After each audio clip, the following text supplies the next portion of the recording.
3:06, aquí estamos de nuevo, Milenio 3, por supuesto, con toda la información, hoy que cumplimos 11 años en antena y finalizamos nuestra 12ª temporada, porque sabéis que cubrimos una parte de la temporada oficial 2001-2002. ¿Cómo pasa el tiempo? Uno lo piensa, yo entré por la puerta de esta emisora en el año 99, con una etapa en el SER Carrusel de Verano y después con Roberto Sánchez, La Hora de los Misterios, Si amanece nos vamos. Madre mía, parece mentira, 14 años. Hablando a través de este micrófono amarillo, que es el micrófono amigo y que os hace mucha compañía, lo sabemos, gracias. Ahora repasaremos algunos mensajes que nos querían felicitar. Sé que suena redundante, pero oye, es que uno no cumple años todos los días en la radio, ¿verdad? Y menos 11. Hay una cosa muy interesante sobre una lápida extraña, que es noticia, Carmen nos lo va a contar. Antes, información express de dos cosas. Primero, nos informa un oyente, me lo comentaba Fermín Agustí.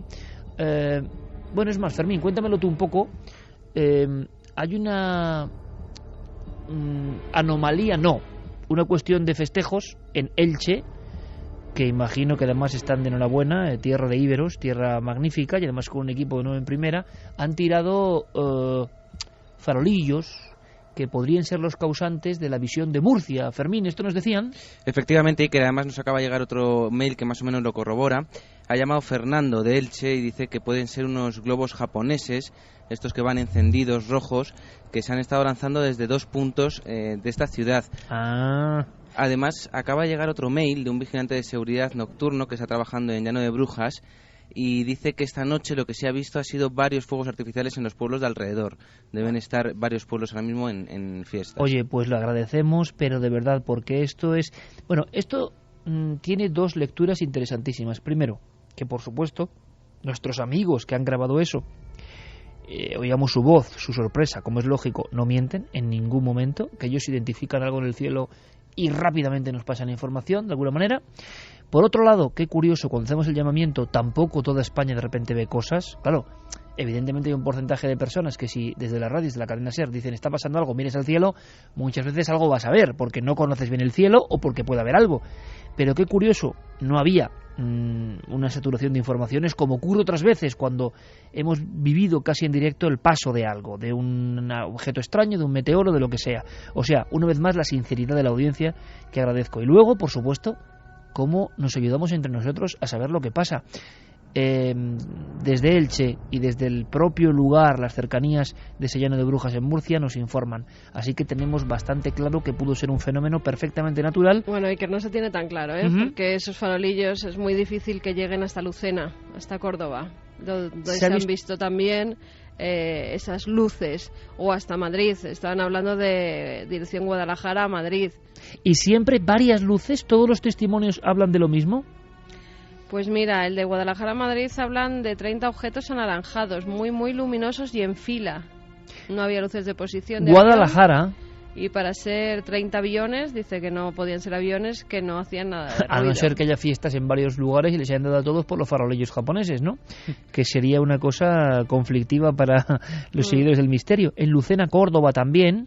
En Lucena, Córdoba también han visto esas luces e incluso las han grabado. Las tienen grabadas con móvil, o sea que si nos las puede enviar el Juan Luna, que es quien nos ha escrito, pues... ¿Alguna vez ha habido casos de farolillos que han provocado de verdad visiones de ovnis y eran eso, ¿no? Globos. O sea que estamos muy atentos y agradecemos toda la información en diferentes puntos de España. Se ha visto. Lo de Murcia podría estar identificado.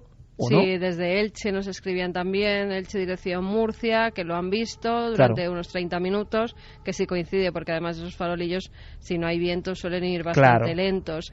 Y sí que viendo la filmación, y también viendo esa filmación, yo creo que tiene ese sentido, ¿no? De algo que esté suspendido al albur un poco del aire, ¿no? Sí, además, mira, yo hace unas semanas me ocurría lo mismo en una calle de Ciudad Real, que se montó un pequeño revuelo en esa acostumbrado a salir en los medios de comunicación y que, sin embargo, desde hace un mes ha venido apareciendo en las portadas de importantes periódicos franceses y también de la cadena France 3 TV, que se ha interesado por lo que allí está ocurriendo. Hemos llamado al pueblo porque desde hace unos meses hay una familia atormentada, presuntamente atormentada, por unos fenómenos extraños que han empezado a ocurrir en el interior de su casa rural, de una casa de campo que, bueno, pues que en la que ellos vivían desde hacía unos años. Lo que ocurre es que desde junio del año 2012 empezaron a ocurrir cosas un tanto extrañas, movimientos de objetos, puertas que se abrían en mitad de la noche cuando no había nadie allí, cuando estaban todos durmiendo en los dormitorios, y poco a poco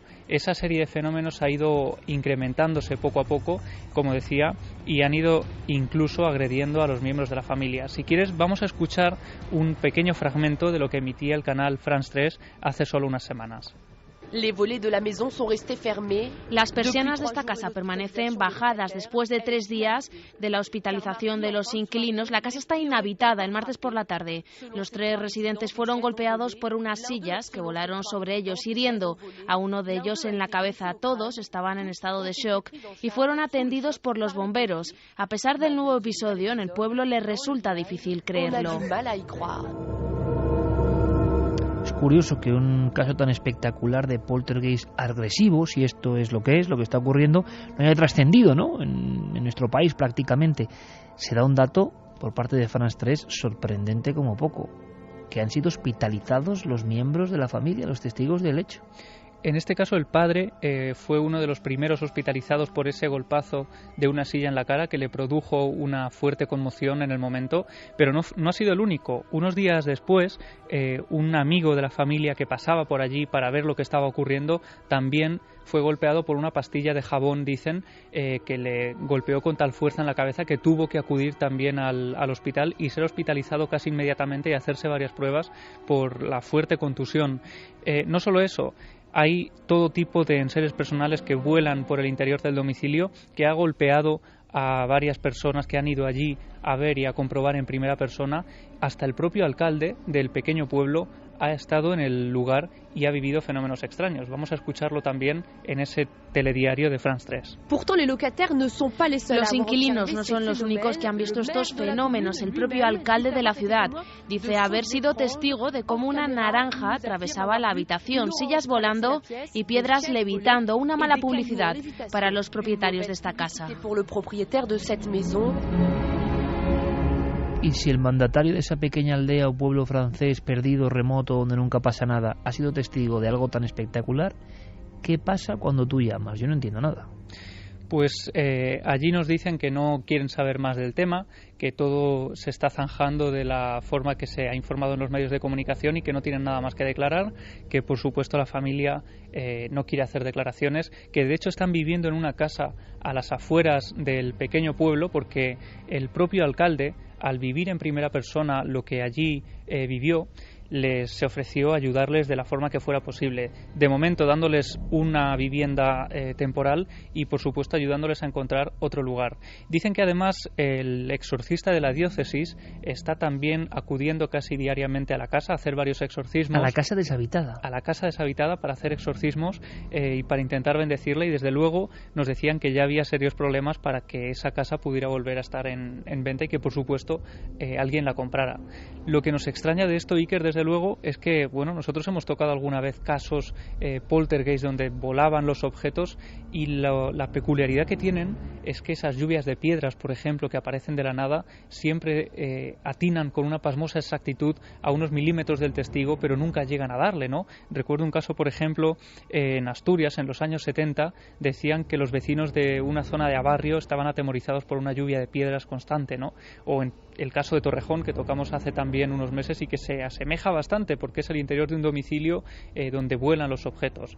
Pues en este caso sí que hay heridos, hay gente hospitalizada y hay víctimas de ese fenómeno.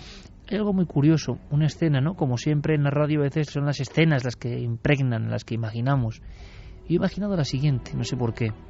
Es un caso más, un caso que imagino que se olvidará, que permanecerá en archivos de hemeroteca, que algún joven dentro de muchos años recuperará con las páginas ya amarillentas y se preguntará qué pasó en aquella aldea francesa. Pero a mí, de todo esto se me queda, por eso, la fuerza, ¿no?, de la imagen. Una casa que ahora está deshabitada, una casa, me imagino, con su cocina, con sus pasillos, una casa de campo en Francia. No me la imagino, por lo que hemos visto, muy lujosa ni mucho menos. Y un hombre solo, un exorcista, un clérigo, un hombre de Dios, caminando solo, quién sabe si en la oscuridad por esa casa, haciendo el signo de la cruz, quizá echando agua bendita. Un hombre haciendo un exorcismo en una casa sola. como si la casa fuese la culpable, como si la casa tuviese vida.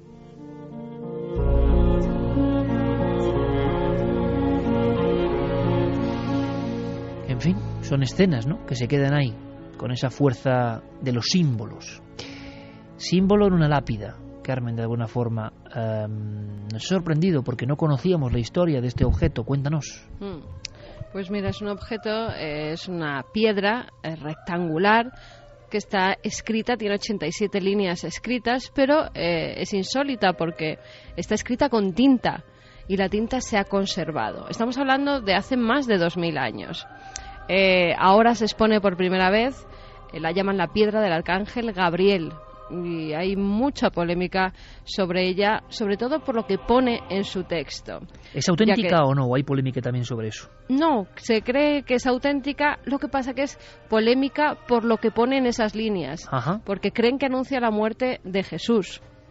Que anuncia la muerte de Jesús. Exactamente, anuncia la muerte de Jesús. En esa roca, en esa piedra, hay una parte que está rota, justo en el texto que causa la polémica.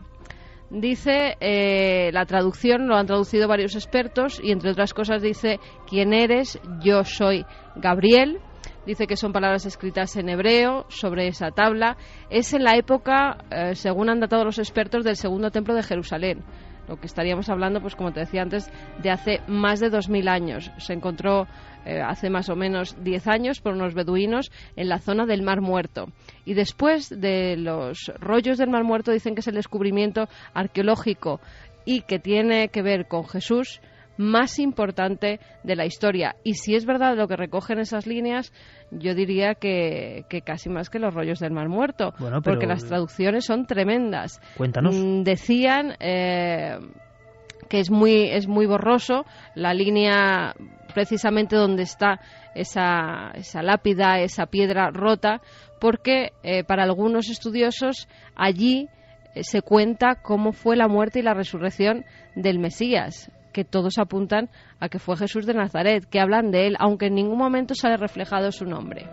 En esas 87 líneas se narra la aparición del arcángel Gabriel a una figura humana a la que le advierte de la destrucción de Jerusalén y dice concretamente, la traducción es: pronto todas las naciones lucharán contra Jerusalén.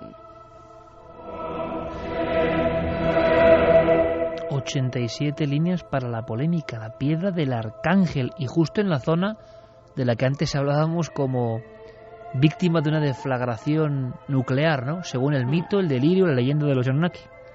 Pues sí, además la piedra habla de un plazo de 3 días.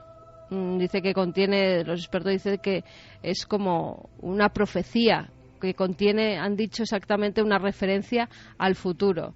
Lo decía el profesor y jefe de estudios bíblicos de la Universidad Hebrea de Jerusalén, Israel Cohen, que es quien ha hecho esa traducción tan polémica, porque justamente él ha traducido que en esa línea pone: en 3 días vivirás, con lo cual dice que eso hace referencia a la resurrección de Jesucristo. Otros dicen que no se puede leer lo que hay en esa línea 80 precisamente, y que se ha aventurado este profesor a interpretar él mismo esas palabras que en realidad no se puede saber si fueron escritas o no. Pues digno de ser investigado, ¿eh? Y analizado sí, con el doctor Piñero, el que mandamos nuestro amigo Antonio un abrazo muy grande. El estrés, ¿no?, que a todos nos afecta y que le hizo pasar un sustillo ya felizmente pasado en una conferencia en Sevilla, y quién mejor para indagar en esta lápida que igual podíamos hasta reconstruir de alguna manera, ¿no?, porque a mí me parece algo apasionante. La lápida del arcángel, 2000 años, la piedra con una profecía sobre el acontecimiento, quizá uno de los acontecimientos más simbólicos de la historia del hombre. Por cierto, aunque sea a otro nivel, pero en Australia está habiendo mucho problema con alguien que se hace pasar precisamente por Jesús, y puede ser otra persona que, bueno, digas, está delirando, como en el tiempo de Jesús había muchas personas al mismo tiempo que Jesús, esto es muy desconocido, que decían ser los Mesías. Lo que pasa es que al parecer nadie hizo lo que hizo Jesús, pero lo sabía. Y en Australia estaríamos hablando de Jesucristo y de María Magdalena, nada bueno, más y nada menos de los dos. Pero que parece que también tienen mucho arrastre, o es que la gente está muy confiada, o no sé qué pasa, pero gente que lo está vendiendo todo y que está yendo casi en procesión, como si fuese una imagen bíblica, detrás de estos dos sujetos. Pues sí, la verdad es que están teniendo preocupación en Australia, lo comentamos un poco a WhatsApp, pero verdaderamente hay mucha gente que está dejando sus familias y su dinero y siguiendo a este tipo. Se llama Alan John Miller, es el líder de la verdad divina. Él dice que tiene claros recuerdos de cuando fue crucificado, porque es Jesús de Nazaret, y que además la persona que le acompaña, María Luke, que es en realidad María Magdalena, y que él lo pasó mal durante la crucifixión, pero que María Magdalena, que fue la que vio cómo le iban clavando a esa cruz, pues que lo pasó todavía peor. Además ha hecho declaraciones en un canal de televisión y dice cosas tremendas. Dice, tengo recuerdos muy claros de la crucifixión, pero no fue tan angustioso para mí como lo fue para otros. Cuando eres como Dios no te encuentras en un estado de miedo y tienes un buen control sobre las sensaciones de tu cuerpo y el nivel de dolor que puedes absorber. Claro, aquí lo asombroso es no que haya un tipo delirando, sino la facilidad o la necesidad de creer de grandes grupos humanos que se unen a cualquier causa, por increíble que parezca. Exactamente. Y sobre todo, no es que se unan a cualquier causa. Este tipo va dando conferencias por toda Australia, además conferencias que reúnen a cientos de personas y creen fielmente que es Jesucristo. Es más, él asegura que resucitó a un buen número de personas y dice que claro, que su amigo Lázaro, que fue uno de ellos. Y que la mayoría de gente que se menciona en la Biblia, pues que sí, que los resucitó y que hubo bastantes más. Iker, las autoridades están ya vigilando muy de cerca a este tipo porque verdaderamente se está creando una secta a su alrededor. Él vivía en una casa y como en el pueblo francés, ¿os acordáis? Que se creía que el fin del mundo, los que estuvieran allí... Bueno, pues en este caso, todas las viviendas que hay alrededor de la de este hombre están siendo también compradas por la gente que cree que es Jesucristo y que si están más cerca de él, que si están a su lado, pues no sufrirán las inclemencias de un fin del mundo si es que este llega. Bueno, en definitiva, el rudimento de cómo se forman las sectas. Muchas veces lo he pensado, ¿no? A veces, no hablo del público milenario, ojo, hablo del público más quizá global en ocasiones. Que tengo la sensación de que muchas veces el público así se informa, ¿no? Quiere verdades. Le da igual que sean verdades a veces delirantes, puede elegirlas, creer en ellas o no, pero quiere verdades, no quiere dudas. Quiere que las personas del misterio le hablen de la verdad. Oye, sí, pero cuéntame qué hay de verdad. A mí todavía hay gente, a veces, que, sobre todo no creo que sean oyentes de la radio. Oye, pero lo que cuentas es verdad. Digo, pues si no te has enterado es que no sigues tú muy bien lo que nosotros contamos, ni nuestra filosofía. Si nosotros dudamos de todas las verdades, de casi todas las verdades, pero hablamos desde nuestra verdad. Las personas quieren la sencillez, las personas quieren que le des todo empaquetado. Esta es la verdad, y entonces síguela. Solo desde ese punto de vista, de cómo actúa la mente humana, podemos entender algunas cosas. Y desde Hitler al que se cree Jesús, como sin nada de fondo, hay personas que, bueno, dicen, es que este cree en su verdad. Es una falta de creencia real y de fe en lo que uno piensa que la intentamos sustituir con la fuerza y la vehemencia de otros que sí que creen en ello. Por eso nos atraen y nos imantan. Qué fácil sería hacer un programa en estos 11 años lleno de verdades. Qué fácil sería decir soy un experto en el misterio. Qué fácil sería dar lecciones sobre todos los temas y ser el más listo de la clase. Qué fácil sería todo eso, os lo aseguro. Sin embargo, como sea de otro y se lo haya inventado. En fin, me vais a permitir esta reflexión. En el fondo es nuestra filosofía profunda. Sigamos viajando hacia el misterio. 3:29. Por cierto, ¿me podéis decir, o tú, Fermín, cómo va la encuesta sobre, bueno, la guinda del pastel, ¿no? Esa dramatización de Diego Marañón sobre dos casos muy interesantes. Pues va ganando el extraño ser. ¿Sí? ¿De mucho? 68,3. Bueno, parece que queda claro. Si queréis cerramos, nada, en 5 Hay algunos minutillos... que dicen que como regalo de cumpleaños que podíamos poner las dos. No, eso no puede ser. Yo os digo que da más miedo el vampiro, Es un vampirismo un poco extraño, pero da más miedo. Pero es una historia maravillosa también la del ser. Vamos a hacer una cosa. Diego Marañón, el mencionado autor de las dramatizaciones ahora en estas últimas temporadas. Diego, buenas noches, compañero. Hola, Iker, buenas noches, ¿qué tal? Encantado, felicidades, amigo. Igualmente. Vamos a hablar de una cosa digna del créalo o no. Veremos luego si tenemos créalo o no, o testimonio, porque luego iremos con la dramatización, pero sí quiero que me cuentes algo que es actualidad, que es un compromiso nuestro este año, y que me ha sorprendido. Un síndrome. Yo hablaba ahora mismo de esa esponja del cerebro humano que tan fácilmente empatiza con alguien aunque diga un delirio, o cree tanto en ello que yo también, en vez de cuestionar ese delirio, ¿no? Bien, el cerebro tiene muchos recovecos y a veces se muestra en forma de síndromes que nos dejan sin palabras. Aunque sea brevemente, repasemos este que de alguna forma ha salido en las noticias y que es estremecedor. Sí, está de actualidad porque es el primer protagonista de un blog del magazine New Scientist. Esta semana la periodista Helen Thompson publicaba un artículo con el llamativo titular de La primera entrevista con un hombre muerto. Ni más ni menos. Bueno, nos cuenta la historia de Graham. Buen titular, ¿eh? Por cierto, buen titular, ¿eh? Sí, desde luego, impactante como pocos. El artículo Iker nos cuenta la historia de Graham, un paciente de 48 años que un día de 2004, y a causa de una depresión severa, intentó acabar con su vida. Él se levantó de la cama y, bueno, intentó metiendo un cable en su bañera, electrocutarse. No lo consigue, entra en una depresión aún más profunda y un día de 2004 él se levanta de nuevo, pero esta vez está convencido de que está muerto. Convencido de su propia muerte. Efectivamente.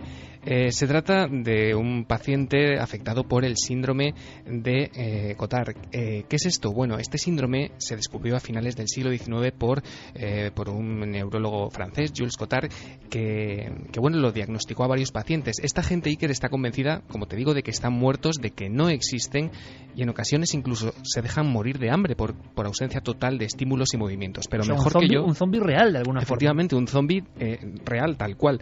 Mejor que yo nos lo va a explicar el profesor de psicobiología de la Universidad Complutense, nuestro amigo Manuel Martín Loeches. Es una de esas enfermedades que son muy raras, pero porque son infrecuentes, pero que nos dicen mucho sobre cómo es nuestro cerebro, que consiste básicamente en que la persona que lo padece está desconectada de su cuerpo. Esta es la base principal, es decir, no siente su cuerpo como suyo. Está lo que llaman desrealizada. Él tiene su mente, su espíritu por un lado, es lo que ese aspecto mental está bien, pero su cuerpo no lo reconoce como suyo. Entonces, a partir de ahí surgen una serie de creencias, como que el cuerpo está muerto. Es muy característico que sientan que el cuerpo se está pudriendo, ya que pues no lo domina, no lo controla. Es como una carne para ellos, una carne sin ninguna vida. Entonces sienten su putrefacción, especialmente de los órganos internos. Sienten muchas veces incluso el olor.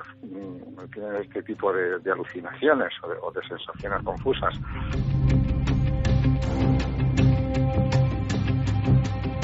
Y 33, desde luego que es sorprendente. Seguimos aprendiendo cada día de los laberintos de la mente humana. Decía el doctor Loeches, la autoridad mundial, el olor. O sea, la persona llega a percibir su propia putrefacción en forma de hedor. Sí, y no solo eso, hay incluso, Iker, pacientes que han declarado ver incluso gusanos deslizándose sobre su piel, ¿no?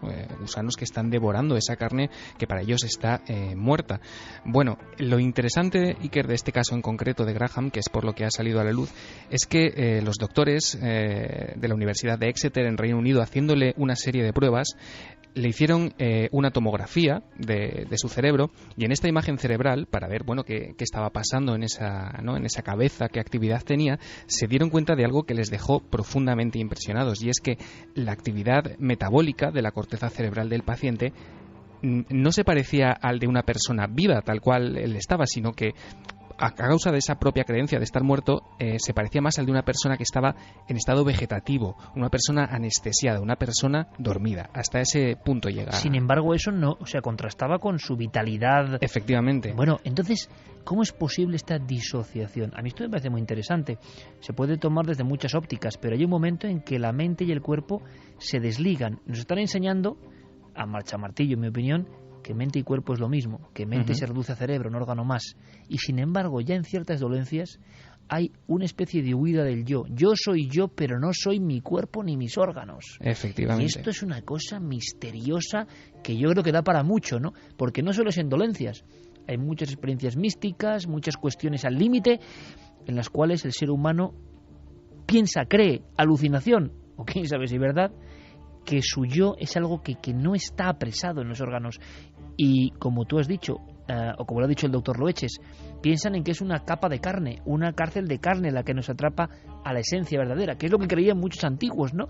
En torno al alma separada, en plan platoniano del cuerpo, ¿no? Pero hay algo más, y es que, aunque son casos rarísimos, tú te has encontrado con un doctor, buen amigo nuestro, que al parecer tuvo pacientes con este terrible síndrome. Sí, se trata de una enfermedad muy poco conocida, Iker, sobre todo en España. En España apenas hay casos, pero hemos hablado con el psiquiatra, con el doctor José Miguel Gaona, que nos ha contado un par de casos que él se ha encontrado en su carrera. A lo largo de mi vida profesional, un par de casos.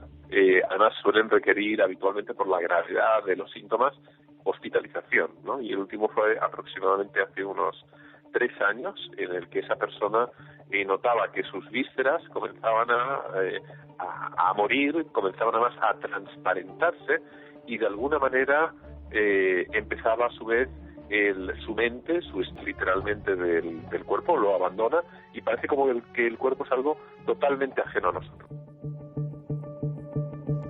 Pues he ido una clave el doctor Gaona, y es que hay determinadas circunstancias en la vida y en la enfermedad y en otras cuestiones más o menos extáticas, de éxtasis, en las cuales cuerpo y mente se dividen, toman caminos diversos, y eso ya provoca una sensación que nos acerca al profundo misterio de qué es lo que somos, ¿no? En fin, el síndrome de Cotard lo anotamos porque es otra de las rarezas que nos trae la actualidad. Oye, Diego, si tú pudieses votar, sinceramente, aunque ya no vamos a dar más tiempo casi a través de ikerjimenez.com a los oyentes, tú entre las dos dramatizaciones que son la guinda del pastel de esta noche, ¿cuál votarías? Yo es que he hecho una campaña muy poco disimulada en Twitter, francamente. ¿Por el vampiro? Yo hubiera votado por el vampiro, sí. Sí, porque era una historia muy terrible, ¿no? De esas encuadernadas en extraña piel, ¿no? Como digo yo siempre. Sí, pero sí. El extraño también tiene su miga, ¿eh? Sí, porque, hombre, si quieres contamos algo. Primero que es un caso real. Ambos son un caso real. Sí, es verdad. Sí, sí. El caso del extraño ser ocurrió en Cataluña, ahora lo contaremos. Sí. En una época pródiga en extraños acontecimientos que tienen que ver con eso, seres. No podemos decir mucho más, ¿no? Sino y mucho seres. menos contaminada, yo creo, que la actual. Bueno, pues a las 3:38, ¿lo habéis elegido vosotros? Creo que sí, ¿no? Carmen Fermín, que la estadística está clarísima, ¿no? Mira, además, 66,6%. Ah, qué bien. 66,6. Sí, 666. Con un extraño ser. Es una historia que nunca se resolvió. Yo recibí, y esto no lo sabe Diego, igual si lo he contado no lo sé, años y años y años después, curiosamente aquí estando con Roberto Sánchez, información que podía, no sé si aclarar, ¿no?, pero comentar algún dato sobre esta visión terrible que marcó profundamente a una pareja. Nos trasladamos a Cataluña hace más de 40 años, a una carretera solitaria, a un viaje más, uno de tantos que de repente se convierte en otra cosa. Dramatización de Diego Marañón. Lo hemos llamado El atropello del humanoide.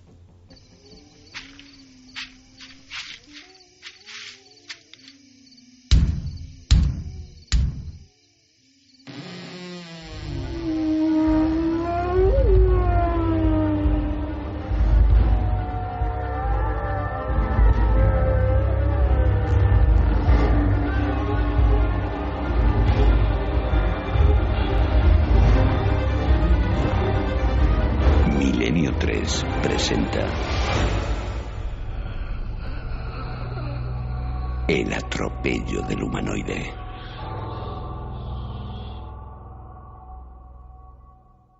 La SER, por su cadena de emisoras, presenta Caja o dinero, el mundo de... Últimos días de septiembre de 1967. Carretera comarcal 1413, comarca del Vallés Oriental. Fíjate, Mari, empieza a esconderse el sol. ¿Qué hora debe ser ya? Pues hace un momento, mientras echabas gasolina, han sonado las señales de las 9:30 en la radio. Mira ese cartel. San Feliu de Acudinas, 3 kilómetros, Barcelona 47. Ya no queda nada. Aunque el viaje se me está haciendo eterno. Impresiones tuyas. Cosas de estas maltrechas carreteras. Mauricio Vicental, ciudadano español a pesar de su apellido, y su prometida María Rosa Font se miraron fijamente durante un par de segundos. Las palabras resultaban innecesarias. Ambos acusaban el cansancio provocado por el ajetreado día que estaba terminando. Es raro. Acabo de tener una extraña sensación. ¿Estás mareado? No. Me refiero a un déjà vu. La mujer abrió los ojos de par en par. ¿Qué? Tú y tu dichoso alemán. No es alemán, mujer. Es francés. Un déjà vu. Así llaman a una jugarreta del cerebro. Significa ya visto. Como si lo que me está pasando ahora ya lo hubiera vivido antes. Precisamente estuve leyendo sobre ello el otro día en un libro de un psíquico francés. Moirac, creo que se llama. La joven lo escuchaba con una media sonrisa, consciente del interés de su prometido por los temas heterodoxos. Mauricio, tienes 25 años y hablas como si tuvieras 50. Seguro que una lectura así ha sido sugerencia de tu amigo, ese traductor... ¿Rivera? El bueno de Antoni. Pues mira, me ha dicho que piensa venirse a vivir por aquí cerca. Al final acabará pagando en el pato, verás. Da igual. ¿Al final lo has pasado bien o no? Sí. A pesar de que has desaparecido nada más llegar, me he tenido que quedar hablando con Pilar bastante rato. Ya, lo siento. Es que Julio insistió en que lo acompañase a ver las viñas. Claro, y tú has hecho un esfuerzo. No seas mala. Me ha encantado su bodega. Estoy convencido de que todo le va a ir bien. Lo miras con buenos ojos. Mujer, ¿y qué quieres que...? Oye, ¿qué es eso? De repente, y a una distancia de unos 120 metros por delante de ellos, algo inesperado surgió de la espesura, al lado derecho de la carretera.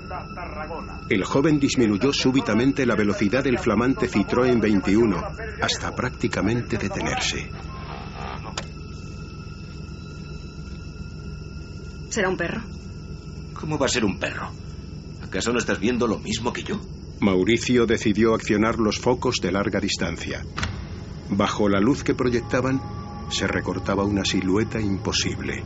Una figura de unos 70 centímetros de altura y brazos desproporcionadamente largos. Se ha quedado parado. Nos está mirando. Dios mío, ¿pero qué es? En décimas de segundo, por la mente del joven empezaron a desfilar conceptos e imágenes de los que solo había oído hablar en ciertos libros, prácticamente desconocidos por aquel entonces en nuestro país. ¿Se trataba de una criatura teratológica? ¿Quizás un emisario del mismo infierno? ¿O tal vez tenían delante a un visitante de otros mundos? Ya sé a qué me recuerda. Se parece al bicho de la portada del libro de Sesma, el que trata sobre humo. Lo tengo en la maleta y detrás, pásamelo. Déjate de libros. Y encima no aparece ningún otro coche. ¿Qué vas a hacer? Bajarme. Voy a intentar acercarme a Pilar. Eso ni lo sueñes. Olvídalo desde ya mismo. Los focos del coche seguían señalando a aquel punto concreto en la distancia. Ocasionalmente, algún insecto volador aparecía en primer plano, como un fugaz intruso que entraba y salía de aquellos haces de luz. Al fondo, la repugnante criatura había comenzado a caminar de nuevo. Desafiando a la lógica, mostraba una piel verdosa, sin ningún tipo de arrugas, satinada y brillante, que por momentos parecía reflejar la intensa luminosidad que proyectaba el solitario vehículo. Pues entonces solo nos queda una opción, Mari. Adelantarlo. No nos vamos a quedar aquí parados toda la noche. El extraño ser caminaba muy despacio y en posición bípeda por la cuneta derecha. Al hacerlo balanceaba lenta pero ostensiblemente las extremidades superiores, como lo haría cualquier humano. Sin embargo, aquella criatura distaba mucho de los cánones anatómicos establecidos para nuestra especie. Por unos instantes, los jóvenes creyeron apreciar que la oscuridad se había tornado, de repente, mucho más cruda. Esto no me gusta. Da la vuelta. No temas. No va a pasar nada, ya verás. Tendré mucho cuidado. Espera, déjame subir la ventanilla. No quiero ni verlo, es asqueroso. El joven accionó la palanca de cambios y procedió a acelerar lenta y gradualmente. A medida que se acercaban al punto decisivo, el extraño ser parecía emitir un fulgor más acentuado. Por un momento creyeron distinguir un traje extremadamente ajustado, tanto que podía confundirse con su piel. ¿Pero qué demonios será esto? Fíjate en su cabeza. Tiene forma de huevo y no tiene cuello. Es increíble, Mari. Lo voy a pasar por la izquierda. Lo tienes en tu lado. Quítate las manos de la cara y mírame. ¡No quiero! ¡Acelera de una vez! ¡Vámonos ya! ¡Quita sea! Está bien. María Rosa apartó las manos de su rostro justo en el momento en que unas cuantas gotas de sangre salpicaron el espejo retrovisor que tenía a escasos centímetros. ¿Qué ha sido eso? Dime que ha sido un bache. ¿Cuántos baches has visto desde que salimos? Te dije que mirases por tu lado. ¡Lo has atropellado! ¡Dios mío! ¿Y qué querías? Solo tengo 2 ojos. ¡Maldita sea mi estampa! La pareja optó por mantener un silencio sepulcral durante los kilómetros que restaban hasta Barcelona. Aunque ninguno se atrevía a confesarlo, ambos temían que aquel terrible ser siguiese con vida, aferrado a los bajos del vehículo. Una vez en su destino, Mauricio apretó con fuerza la mano de su prometida y la miró a los ojos. El miedo estaba anclado en ellos. Después, abrió la puerta muy lentamente y descendió del coche.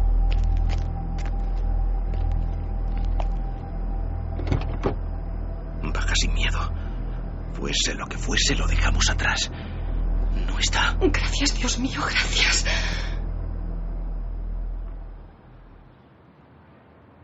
A los pocos días, Mauricio Wiesenthal acudió a relatar su experiencia al investigador Antonio Rivera. El veterano ufólogo le mostró una fotografía que prácticamente dejó mudo al joven. ¿Pero cómo es posible, amigo? Eso es exactamente lo que vimos. Acaban de enviarme la imagen. Ocurrió en julio. Lo vieron un grupo de niños en el este de Francia. ¡Que me aspen! ¿Y qué podrá ser? Ya sabes cuál es siempre mi primera opción, aunque esta vez no haya habido luces ni objetos cercanos. Pero entonces... No hay que conformarse con las apariencias. En eso consiste mi trabajo. Verás, el mismo día, exactamente el mismo día que apareció este ser en Francia, 2 astrónomos del observatorio de Besançon observaron un objeto luminoso de forma circular. ¿Y qué era? Nadie lo sabe. Permaneció inmóvil durante media hora y luego salió disparado a gran velocidad hacia el sur. Diablos, Antonio. Así que... ¿de veras los ovnis nos vigilan? Nunca antes habías estado tan cerca de lo desconocido. Milenio 3. Cadena Ser.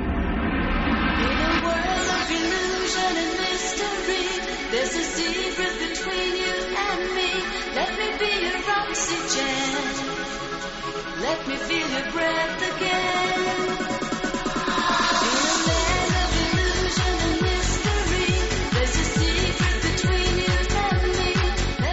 Bueno, un poco de oxígeno después de esta maravillosa historia, el caso real de Sant Feliu de Codines, con Esteban Massana, Ana Isabel Rodríguez, Rafael Calvo, el maestro José María del Río, Julio López, Alfonso Sanz y la supervisión de todo esto con nuestro querido amigo Juan Antonio Merallo.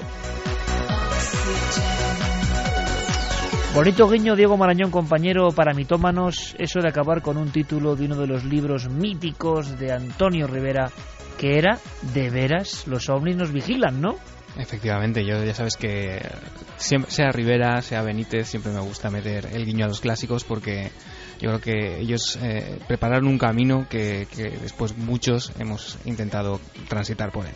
Te felicito porque estábamos viendo casi a los Wiesenthal yendo en ese coche. Yo estuve haciendo fotos en esa carretera y voy a contar algo que yo no sé si te he contado, pero hubo alguien que llamó diciendo que él había provocado aquel accidente.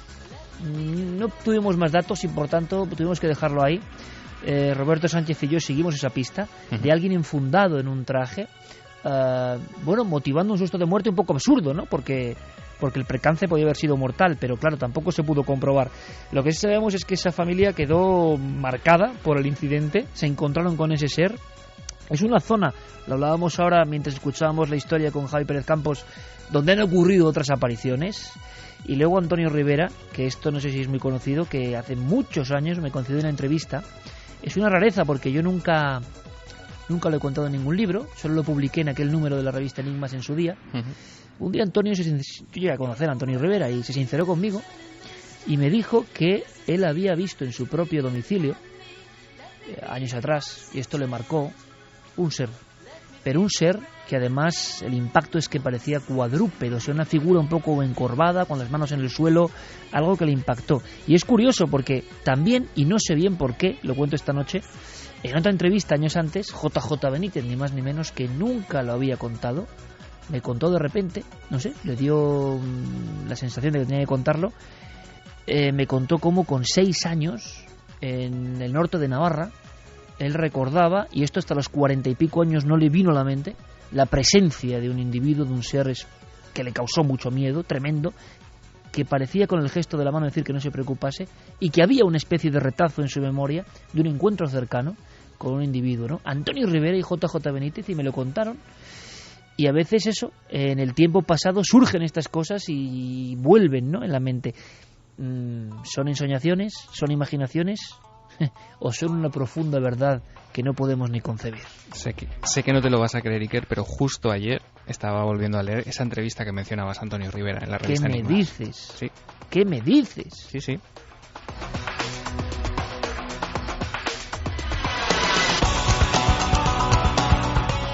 Os aseguro que esto no estaba planificado, como casi nada lo está, ¿no?, en estos programas, pero es que es una rareza, porque es una entrevista que además, causó su recelo, porque Antonio estaba lucidísimo y lo contó, me lo contó así. Yo, como periodista, sentí que tenía que reflejar eso, que era un maestro de la ufología que contaba su propia experiencia que nunca había contado y que, le marcó, ¿no? ¿Quién sabe? A lo mejor todos los que estamos metidos en esto no somos conscientes, pero rebobinamos en el tiempo y quién sabe si en la niñez hemos tenido algún episodio, ¿no?, difícil de explicar. Vamos con mensajes, Carmen.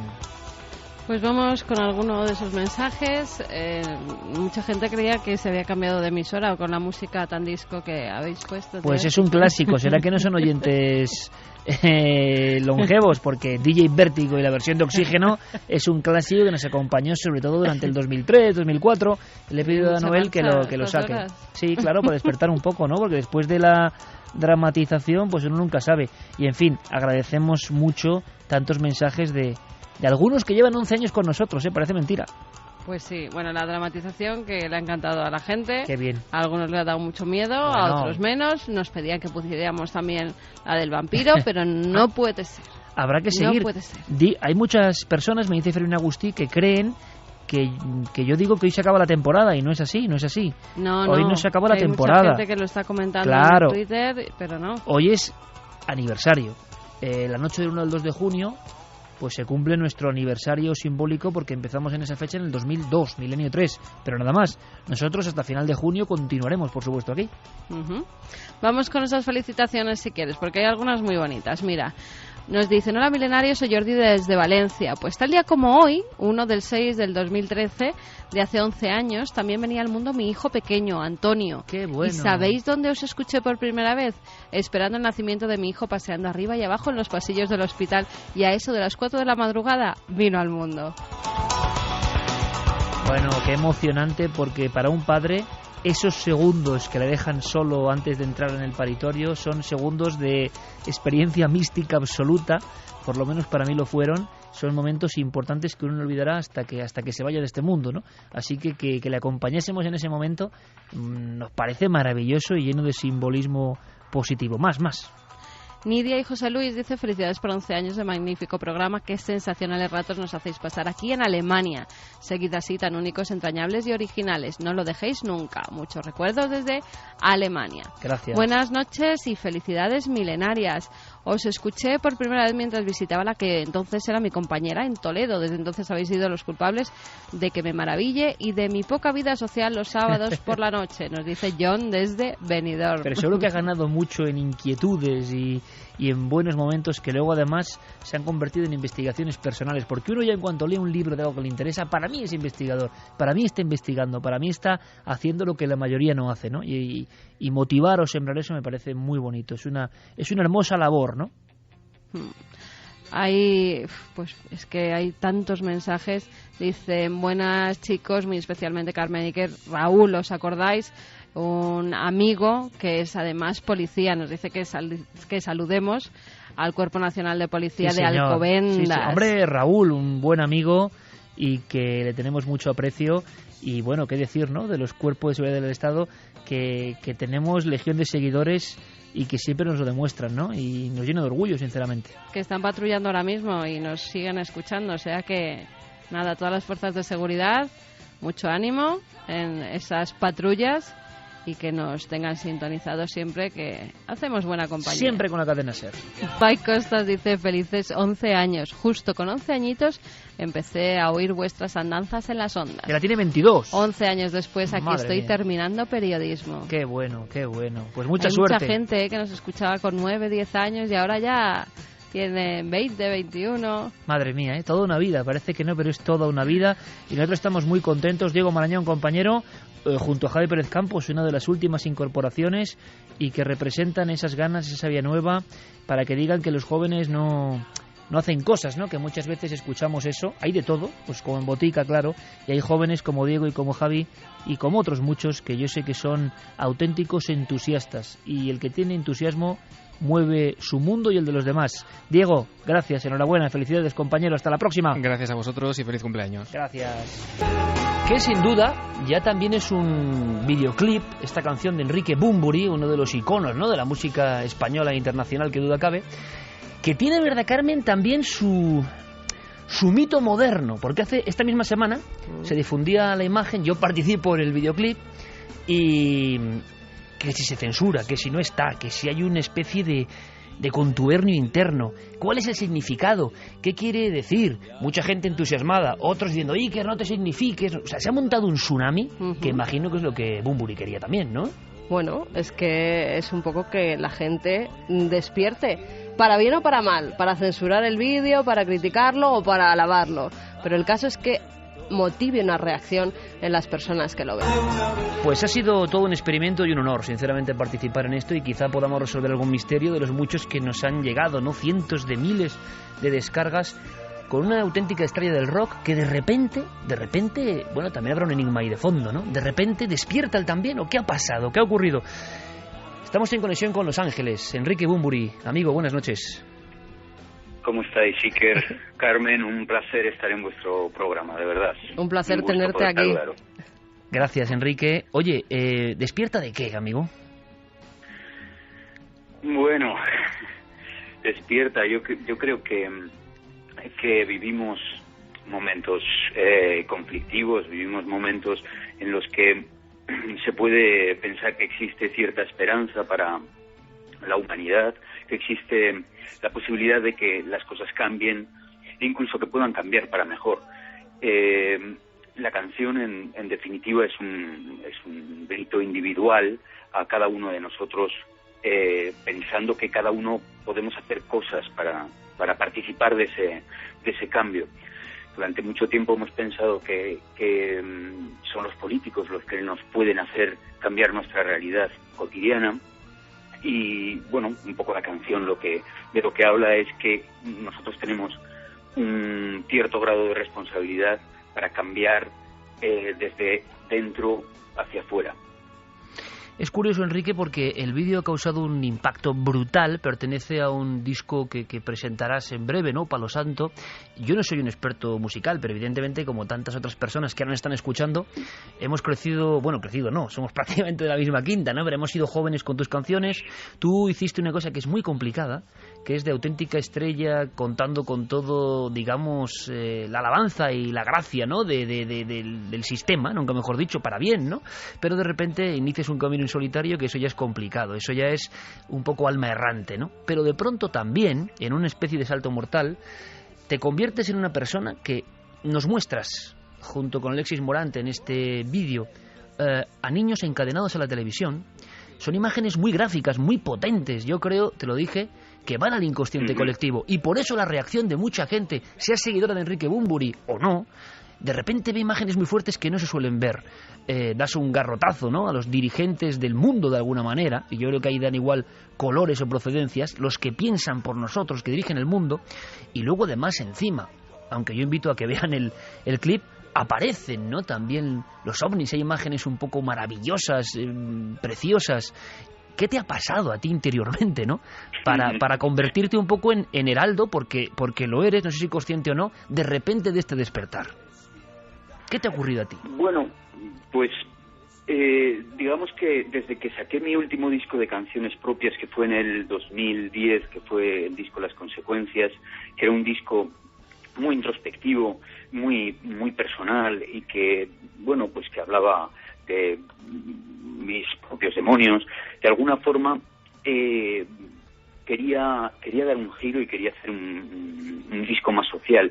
Y durante estos 3 años en los que estuve componiendo, pues me encontré con que cada vez que yo estaba viendo las noticias en internet o en la televisión, pues veías que simultáneamente en diferentes lugares del mundo, en Brasil o en México, en Colombia, en Estados Unidos, en Inglaterra, en Grecia, en Portugal, en España, salía la gente a la calle mostrando un hartazgo y mostrando unas ganas de cambiar, y un discurso, una forma de hablar que de alguna forma mostraba o intuía un camino diferente, distinto a lo que nos habían estado diciendo los políticos y los medios de comunicación tantos años antes, ¿no? De alguna forma, pues eso se transformó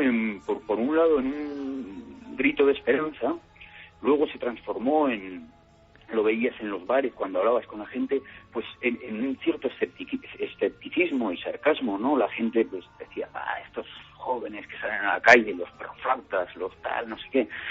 Pues eso se transformó en que había gente que ya empezaba a pensar que el diálogo, el debate, las manifestaciones pacíficas no eran suficientes, y que todo esto iba a acabar de forma sangrienta, y que ninguna revolución verdaderamente importante había sido anteriormente exitosa sin que hubiera sangre, y luego se transformó en que hubo gente y personas que pues empezamos a pensar que hay que cambiar las cosas desde el núcleo pequeño, familiar, individual, de amigos, lo que puedes hacer tú.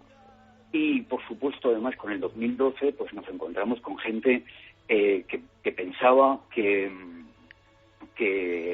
toda revolución verdadera tiene que tener un contenido espiritual, ¿no? Que el cambio en la humanidad solo tenía sentido si verdaderamente hacíamos una reconexión con lo que verdaderamente somos. Bueno, todo este discurso es un poco el discurso que lleva el disco. Puedes hacer canciones que hablen exclusivamente de ti, de las cosas que te interesan, pues si eres un músico de rock y te gusta emborracharte por la noche y las chicas y todo esto, o puedes intentar explicar otro tipo de cosas, ¿no? Yo creo que cualquier medio artístico es totalmente válido para comunicar cosas, que la música no solo es expresión, sino que es comunicación, y que la música con contenido ahora mismo es doblemente válida, ¿no? Enrique, ha habido aquí en España un impacto tremendo por muchas cosas, ¿no? Y esperemos que la gente lo siga, pero si ves la ola de afecto que yo he recibido de la gente, que yo no sabía, ¿no?, que teníamos, decían, Enrique Bunbury e Iker en un videoclip, ¿esto qué es? ¿Qué mezcla? Y yo te pregunto a ti para sacarme de mi propio misterio, ¿no? Bueno, aparecen los gobernantes del mundo con extrañas... Es una mezcla fantástica. ¿Estás seguro? Estamos muy bien juntos. Porque muchas personas nos preguntan que aparecen dirigentes del mundo, por ejemplo, con un extraño aspecto, tipo reptiliano. Aparecen los ovnis, pero voy más allá. Si se puede contar el misterio, que no lo sé, ¿por qué contaste conmigo?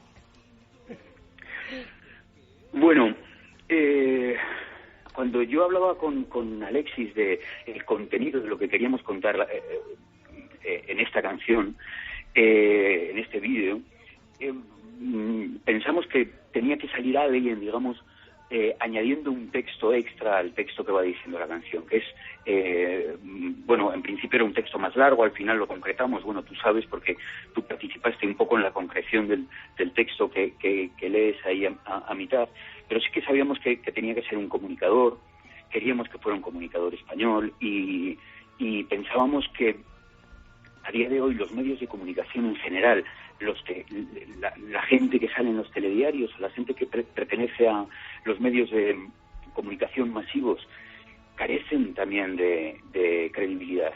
Y personalmente yo pensé que nadie mejor que tú para precisamente contar algo tan real, alguien que está hablando de lo paranormal, que paradójicamente sea el que nos cuente la verdad. Enrique, una fórmula, aunque sea rápida, compañero, para despertar, ¿qué hay que hacer? Porque a veces uno no sabe que está dormido. El aborregamiento general es poderoso, hay muchos estímulos, nos atrapan a nosotros mismos, ¿no? ¿Qué hay que hacer para rebelarse? Has dicho una cosa que a mí la pongo ahora mismo de cabecera de este programa, ¿no? Toda revolución tiene que tener un componente espiritual y la reconexión con lo que de verdad importa, ¿no? Estamos en ese proceso, incluso en las biografías, yo creo, personales, tanto en la tuya como en la mía, influyen, ¿no? Cosas como la vida y un montón de historias que te reiluminan, ¿no? ¿Cómo se puede despertar? ¿Habría una guía, algún consejo para alguien que nos escucha ahora mismo? Bueno, yo creo que la peor fórmula para despertar, desde luego, es a través del sarcasmo y la ironía, ¿no? Creo que a los españoles nos gusta mucho utilizarla para digamos, como para... Es una especie de protección, escudo de protección contra la incomprensión de la situación en la que vivimos. Y la utilizamos demasiado. Yo creo que deberíamos de desprendernos de ella y deberíamos de atender más a los símbolos, a las señales que la vida cotidiana nos va ofreciendo. Yo creo que un poco de fe y de esperanza en nosotros mismos como raza, como humanidad, creo que sería bueno. De todas formas, yo no soy quien para dar muchos consejos. Quiero decir, soy una persona defectuosa totalmente y que se hace preguntas y que no tiene respuestas. Pero sí que de verdad que soy una persona positiva y que cree que una situación como la que vivimos actualmente tiene que ser para replantearnos la situación y para buscar las posibilidades de hacer este lugar un mundo mejor y que tenemos que poner de nuestra parte. Enrique, eso o que nos abduzcan los extraterrestres como hacen contigo en el vídeo y así despertemos ya de una vez. Es que yo creo que eso es el final del vídeo, digamos que es una especie de metáfora, digamos, que ya que no sabemos muy bien qué hacer, quizás nuestra última esperanza es que vengan los extraterrestres y nos saquen de esta. Pero yo creo que tenemos soluciones antes de eso. Hoy hablábamos, Enrique Bunbury, amigo, de que los extraterrestres quizás seamos nosotros mismos, ¿no? Se hablaba en la primera parte del programa con científicos de esos hallazgos impresionantes, al parecer, ahí están, sobre que la vida vino de fuera, a través de cometas. En fin, tenemos una posibilidad de despertar. Es cierto, uno ve los catálogos musicales, uno ve lo que es el éxito, uno ve lo que es lo establecido, y hay muy poca gente que lanza este mensaje. Yo creo que ya no es casual, y haber participado en ese mensaje, para mí, amigo, es un auténtico honor, y yo creo que ese mensaje tiene que llegar muy fuerte, y que a veces la música, que va a un interior mucho más profundo que la letra escrita, incluso que la palabra, la música que va a la emoción, al alma, puede hacer la convulsión, puede hacer el milagro, entre comillas. Enrique, gracias por lo que estás haciendo, gracias por contar con nosotros y gracias por ese mensaje profundo, ¿no? En un mundo a veces no superfluo, sino que nos han obligado con un velo a pensar que es superfluo. Se puede despertar. Amigo, gracias. Muchas gracias a ti, Iker, y a ti, Carmen. De verdad, un gusto estar con vosotros. Un abrazo muy fuerte y Enrique. mucha suerte. Despertemos. Pero me ha gustado la aventura, claro que sí. ¿Y sabéis quién está muy de acuerdo con esta aventura? Estoy seguro. Decidme un personaje. Enrique de Vicente. Es que yo creo, ¿no, Javi? Es el arquetipo del despertar en España, desde luego. ¿Por qué? Pues porque yo creo que es el abanderado para esa lucha por no matar, por no dejar morir el pensamiento mágico y por luchar por las cosas que de verdad merecen la pena, que son las que nos rodean y, como decía un maestro como Saint-Exupéry, que es invisible a los ojos. Yo es que pienso que, por ejemplo, cuando igual le damos demasiada importancia, bueno, nos hace ilusión cuando Fermín dice, oye, es lo más escuchado de España ahora mismo, lo más comentado.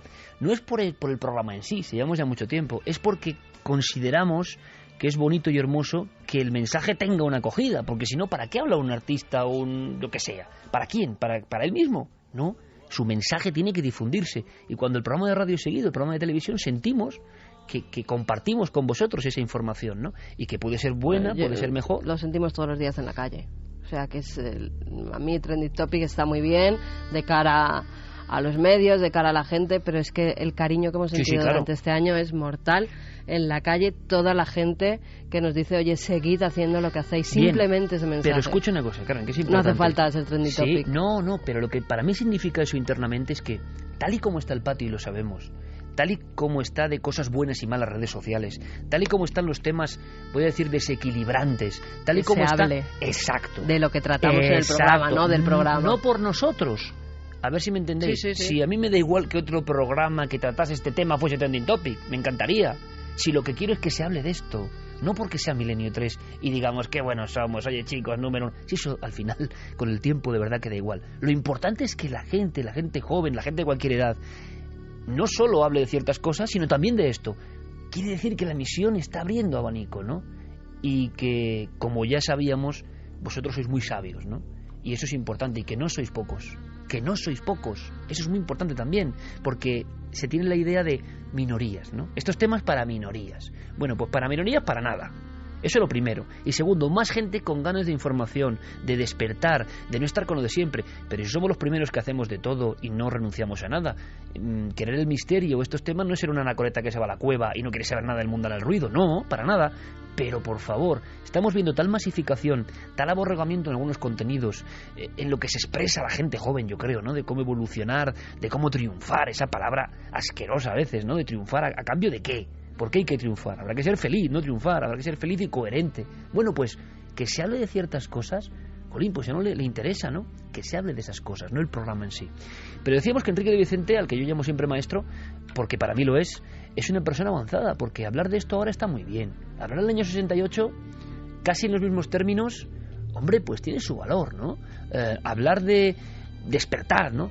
A veces con riesgo, de acuerdo. A veces con cosas políticamente incorrectas, maravilloso, porque no hay peor dictadura que lo políticamente correcto o lo manejado. Las etiquetas con las que nos dividen a todos, rojos y azules, de aquí y de allá. Eso es lo peligroso, eso es encasillar. Hay gente que va por libre. Enrique es uno de ellos. Lleva con nosotros muchos años. Yo le conocí hace 20 años. Director de Año Cero, cuya publicación también lleva más de 20 años. Pero seguro que no lo conocéis del todo. Personaje inevitable y mágico. Diego Marañón, en su sección maravillosa Uno de los Nuestros, lo invita al club. Vamos a ver si pasa la criba. Buenas madrugadas. Identifíquese, por favor. Enrique de Vicente Martín.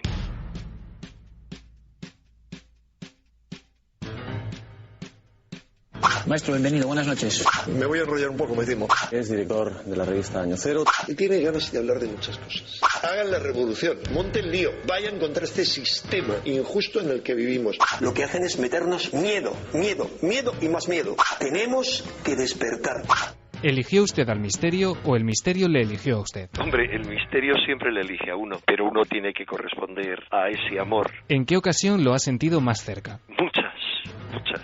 ¿Cuál es su enigma predilecto? Diría que los ovnis es el que me ha fascinado desde la infancia, pero en este momento el mayor enigma es qué nos está pasando en el mundo, que estamos tan dormidos y no nos enteramos ni nos queremos enterar de nada. ¿Y ese lugar mágico al que siempre querría volver? Indudablemente el templo de Luxor y su entorno en Egipto. ¿Hemos sido visitados por extraterrestres en el pasado? Sin ninguna duda. ¿Somos producto del azar y la evolución o hay algo más? Somos producto de un orden, o mejor, de una inteligencia suprema, porque me gusta más lo femenino, cuyos efectos complejísimos podemos observar. ¿Qué hay más allá de la muerte? Diversos niveles de conciencia muy distintos. ¿Teme la llegada de ese momento? Sinceramente, no, pero me gustaría estar preparado para ese momento tan importante. ¿Supersticioso? No. ¿Qué ve usted en Egipto que la mayoría no vemos? Para mí, Egipto es una patria espiritual y es una escuela o un lugar donde constantemente se aprende. Siguió muy de cerca el caso 1. ¿Qué certezas tiene hoy al respecto? Es un montaje puramente terrestre, pero que no se circunscribe a una persona, sino que esa persona, aunque era una pieza clave, era la pieza clave de otros titiriteros. ¿Con quién diría que tiene hoy una conexión especial en el mundo del misterio? Desde hace mucho tiempo y a un nivel amistoso con Javier Sierra, porque hace 25 años y pico que nos conocemos, y hoy a un nivel profundo con Iker Jiménez por muchas vivencias, muchas ilusiones y sobre todo un entusiasmo que compartimos ambos. Una palabra clave que ambos compartimos, que es despertar. Precisamente Iker Jiménez siempre le llama maestro. ¿En qué lo es? Maestro en nada y aprendí de todo. ¿Qué es para usted el efecto milenio? Durante los 2 últimos años, diría, he visto cómo progresaba una serie de reacciones muy especiales de la gente, de todo tipo de gente. Es un contagio, es un ideal, es una bandera común, que aparentemente es el misterio, pero que más allá del misterio se sintetizaría en una oportunidad de despertar de este sueño hipnótico en el que estamos todos inmersos. Se cuenta que en un congreso ufológico se quedó usted solo hablando en el estrado. Así que te ha contado esa maldad.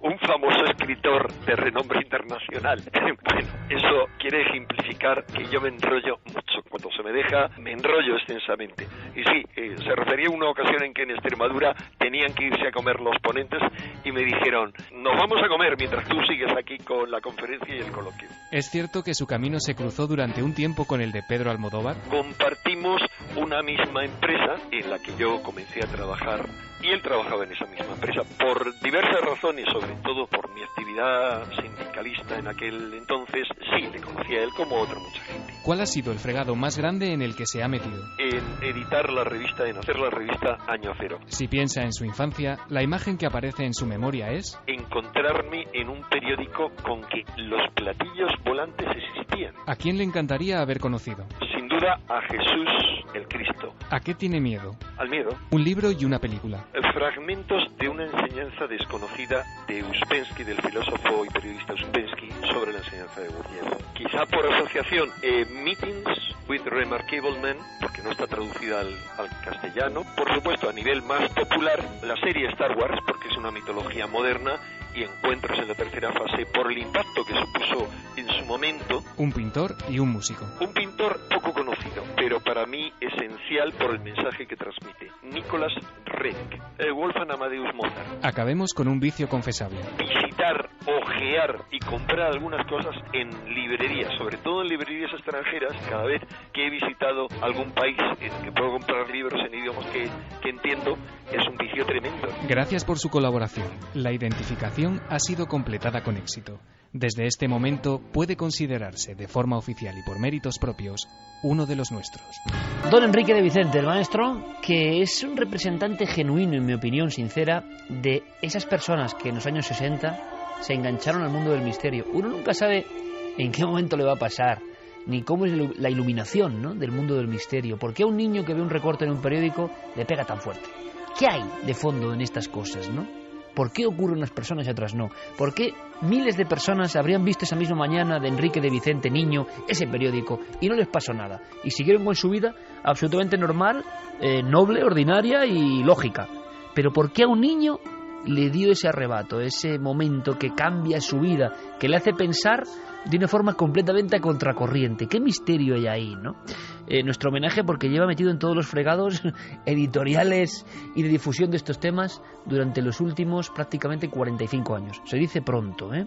¿Qué dice nuestro público? Vamos con los mensajes. Sonia dice: Enrique de Vicente Martín siempre ha sido un visionario y un valiente a la hora de hablar de temas peliagudos y en tiempos no convenientes. Podemos contar más de una anécdota, ¿verdad? También nosotros, vivida. Muchas.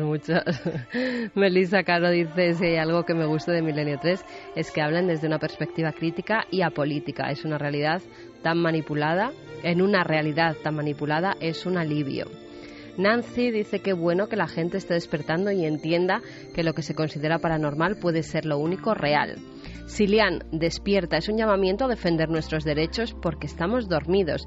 Tenemos que buscar soluciones ya. Vicente Manuel, Bunbury le ha puesto valor en su mensaje. Si no, todos lo hacen. Está claro, su intención es noble y admirable. Fuller dice: pues me ha encantado el vídeo Omnis e Iker, imposible que no me gustara. La conspiranoica, ¿cuántas veces habremos abierto puertas con Bunbury? Tiene una voz que ayuda al trance, mágico y personal. Me ha sorprendido mucho, no lo sabía, en la cantidad de milenarios que había seguidores de... Claro, es que es una banda sonora muy importante de nuestra juventud y todos estos años, ¿no? Bea dice: no he visto el vídeo, pero siempre me ha parecido una de las mejores voces del país. Johnny Trump, Bunbury nos escribe canciones anticrisis desde Los Ángeles. Gracias, Enrique. Beatriz, hombre, Bunbury, Milenio 3. ¿Cuántos ídolos míos juntos hoy en la radio? Me encanta la letra de Despierta. Dice que desde Los Ángeles, porque suena como muy, ¿no? Hay también sus pequeñas críticas, ¿no? Como tiene que ser también. Y muchas personas entienden el mensaje, otros no tanto. Y además aquí la crítica sí es que es lo positivo. Y el debate es lo positivo. Pero en fin, no es muy habitual. ¿Cuántos han tenido que ir, no? De España, porque... clavo que sobresale, mazazo. Sí. Pues nada, han migrado a otros países que los tratan mejor. Claro, yo creo que sí. Pero de verdad que ha sido un hallazgo, ¿eh? Siempre hay personas, también es lo bonito de la investigación, ¿no? No solo la investigación de casos, la investigación de personas tendría que ser una cosa casi obligatoria, ¿no? Porque te encuentras con individuos que igual no te lo parecen y resulta que tienen una fuerza tremenda y que la gente anda despertando, y cada uno con sus matices, claro, ¿cómo no? Pero que hay una sensación de... algo reverbera en nosotros que nos dice que tenemos, entre comillas, claro, y una parte del mundo, un gran bienestar. La fuerza de los medios, es una responsabilidad estar en los medios, porque se puede estar en los medios de comunicación al servicio de qué, difundiendo qué, metiendo en las mentes qué, y con mucho éxito, claro. Pero ¿de qué eres tú partícipe? Hombre, para muchos evidentemente Iker será partícipe de la fantasía en el mal sentido, de la paranoia, del oscurantismo, algo a erradicar. También tiene que verse así. Pero cada uno sabe en qué espacio juega y para qué emplea los medios. Por eso cualquier reacción vuestra para nosotros es maravillosa, ¿no? La sensación de que esto también fluye, estos temas fluyen. Y estos temas tienen componentes que van a lo misterioso, lo secreto, lo oculto, a los días de pánico también, ¿cómo no? Es como un poliedro con muchas caras. Hemos hablado de ciencia en el fondo en la primera parte y era apasionante. Hemos hablado de música, fijaos qué contraste, ¿no? En esta segunda parte. Hemos hablado con un maestro que en el fondo no ha hablado de grandes casos, sino de cómo es él. Bueno, pues ahora toca irnos a un instante concreto, otra parte de este mosaico amplio del misterio, donde pasaron cosas. Javi, has elegido una historia más antigua. Una historia, bueno, la idea sobre todo es que sea desconocida, que no sea de las habituales, que ya hemos contado pues a lo largo de 13 temporadas, que ahí es nada. Y fíjate, esta me llamó mucho la atención porque estaba escondida entre todos los documentos, los archivos de nuestra hemeroteca. No nos habíamos fijado excesivamente en ella y, sin embargo, guarda uno de los últimos también víctimas del misterio. ¿Víctimas del misterio? ¿Así de claro? ¿Y días de pánico? Efectivamente, ahí vamos a un convento, ¿no? Las dos vertientes del misterio. Un convento, unas hermanas que a finales del siglo XIX lo pasan francamente mal. Los ruidos del convento. Lugar, calle Sagasta, Madrid. Fecha, septiembre de 1895. Tipo de fenómeno, sonidos inexplicables.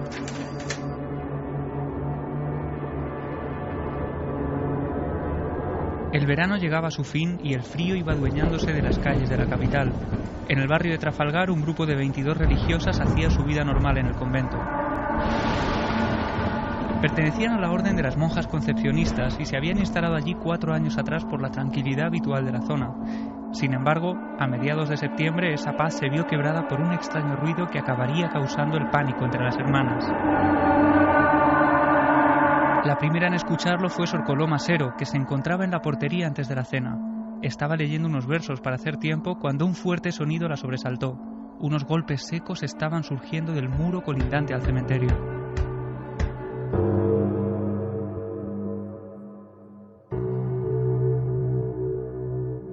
Inmediatamente la religiosa cruzó el portón de madera que comunicaba con el recinto sagrado para intentar averiguar las causas de aquel estruendo que hacía vibrar los muros.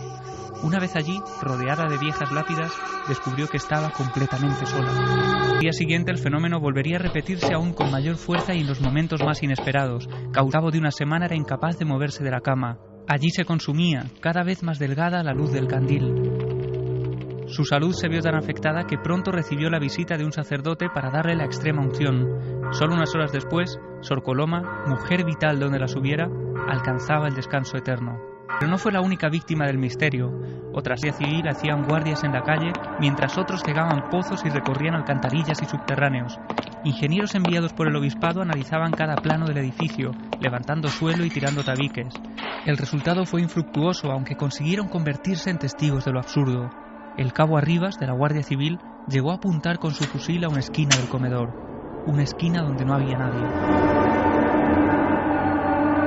Y así se sucedieron las semanas, hasta que las investigaciones tuvieron que cesar por la escasez de resultados. No había ni rastro del origen del fenómeno, que por suerte acabó cesando repentinamente. Sin embargo, tuvieron que pasar largos meses hasta que las religiosas dejaron de sufrir pesadillas con los ruidos del convento. Ruidos constantes, pero hay algo que me llama la atención especialmente, y es que los sueños y las pesadillas de esa comunidad de religiosas, quizá tan impactadas por lo que empieza a pasar o está ocurriendo, se contagian de alguna manera de toda esa malignidad que está pasando. Hablamos de víctimas, o sea, de la salud perdida por la presencia de lo extraño. En Madrid, en el siglo pasado. Sí, Coloma Sero fallece por un derrame seroso que se le achaca pues al miedo que pasa en esos días, a la tensión, a los sustos tremendos, porque estos golpes comenzaban cuando menos lo esperaban, sobre todo pues en mitad de la noche cuando estaban durmiendo. Ellos piensan que podía ser alguien que estaba haciendo algún túnel subterráneo. Lo que no explicaban era por qué, las causas. Allí no había nada de valor, no había nada que pudieran robar. Y esa teoría final se acaba descartando cuando se descubre que no solo que no hay nadie, sino que los golpes continúan aunque las autoridades están recorriendo esos subterráneos. Esto es como 100 años antes del famoso caso de la calle del Toboso, cuando una zona muy modesta en aquel momento en Madrid escucha esos golpes, se genera el miedo, llegan las autoridades y piensan primero que están haciendo un túnel. No hay túnel, siguen los ruidos. Las personas llegan a estar casi sin dormir pleno mes de enero del 77. Las fotografías de 16 son impresionantes, con toda la gente tiritando de frío porque no quieren subir a las casas, unos porque piensan que va a haber un derrumbe, otros porque creen que es un fantasma o un espíritu el que está golpeando, y la siguiente hipótesis, que es el metro, las obras del metro, que tampoco coincidían porque el domingo, cuando no había obreros ni podía haber ruidos, ocurrían. Bueno, hemos sido un clásico del Madrid mágico, misterioso, y la crónica, el cronista oficial de la villa, ¿no? Sí, Ángel del Río, desde luego, era la persona indicada para consultarle por esta historia, y nos ha sorprendido porque él, buceando entre sus archivos, ha encontrado un dato tremendo que tiene que ver con una fotografía que tengo aquí sobre la mesa. Si quieres, vamos a escuchar a Ángel y hablamos ahora un poco más. Hay un testimonio que he conseguido recuperar de mis archivos, de mis datos, que dicen que algunos achacaron aquellos ruidos al alma errante de una monja que había muerto 4 años antes de que se produjera esta situación, que era Sor Patrocinio, la monja de las Llagas. Como era una monja en ese aspecto un poco conflictiva y además la Iglesia no reconoció nunca aquello como un milagro, pasó a ser conocida popularmente no solamente como la monja de las Llagas, sino como la monja errante. Y quienes buscaban explicaciones que no fueron científicas, explicaciones sobrenaturales, llegaron a decir que era el alma errante que se manifestaba pues a través de estos sonidos 4 años después de su muerte en este convento. Así que pronto creyeron que era el alma de Sor Patrocinio que vagaba por el convento, hasta tal punto, Iker, que las monjas tuvieron que ser desalojadas cuando las autoridades no sabían las causas de todo aquello, tuvieron que ser enviadas a otro lugar. El convento quedó vacío durante varias semanas mientras se inspeccionaba al milímetro, los ruidos continuaban, allí no aparecía nadie, y lo que ocurrió es que tuvo que darse por zanjada la investigación, y aquello causó también un enfado bastante importante en los medios de la época, que escribían líneas como las que tengo yo aquí ahora mismo, la España cómica, justo en aquella época, y decía: como una de las obligaciones del Estado es velar por la seguridad de sus individuos, la autoridad, en vista de que sus pesquisas han sido infructuosas, han decidido retirarse modestamente, dejando una simple pareja de la Guardia Civil por si acaso esta vez se hunde el convento o hasta que se mueran todas las monjas. Ese convento ya no existe. Este convento ya no existe, hemos estado buscando las referencias, solo quedan estas referencias históricas, pero durante esos largos meses de 1895, septiembre y octubre, los medios de comunicación iban citándose unos a otros, sacando toda la información, hablando de los nuevos enfermos que caían en el nicho, que caían en cama y no podían levantarse por el miedo, por el pánico colectivo que se vivía en el convento. Y al final esos ruidos cesan por completo, no se sabe cuáles son las causas, exactamente igual que llegan, ¿no? Desaparecen repentinamente. Casi siempre. Y allí estuvieron las autoridades convirtiéndose en testigos también de lo absurdo. ¿Tú asentías con la figura de esa monja, Carmen? ¿Se sabe algo de esa monja en concreto? Esa monja tiene un historión tremendo, es una religiosa que nunca ha sido reconocida. Hay muchos milagros, pero nunca ha sido uno de ellos probado, con lo cual ni siquiera se la ha llegado a reconocer en el Vaticano. Sí que su causa estuvo abierta durante un tiempo, porque es cierto que la gente decía que tenía esas llagas de la pasión, que tenía estigmas en las manos, en el costado, si no recuerdo mal, en los pies incluso la corona de espinas, si no recuerdo mal, porque estoy hablando ahora mismo de memoria. Y había muchos testigos que en documentos de la época lo confirmaban, incluso haber introducido objetos entre estas heridas, entre estas llagas en la mano, y haber atravesado la mano de la monja. Son estos casos de místicas, entre comillas, iba a decir de domicilios, es decir, de lugares muy pequeños, en pueblos, en ciudades también como Madrid, pero pequeñas congregaciones, y que de repente una hermana tiene cierto tipo de fenómenos que llega a ser muy conocido, pero enseguida se acalla. Que enseguida son interpretados por el diablo. Estos son cosas del diablo, hay que acallarlo, se tiene que quedar en el convento, no se puede decir nada. Es a raíz de su muerte, cuando creo que incluso con el cadáver no se le cierran los estigmas, cuando empiezan a decir que esta monja se ha aparecido, que ha curado a personas, que... Esa es la historia un poco. Y esa es la monja que piensan sus hermanas, ¿no?, de congregación, que está rondando en forma de espíritu. Sí, porque ella, aunque había fallecido en un convento de Guadalajara, pertenecía a la orden de las concepcionistas, que era esa misma congregación, y precisamente por eso ellas estaban convencidas de que era esta monja que volvía del más allá, pues para reivindicar todas las acciones casi milagrosas que ella había vivido. ¿Y qué son los estados místicos, los arrebatos que dan estas mujeres, casi siempre también a hombres, pero casi siempre a mujeres en ciertos momentos, congregaciones?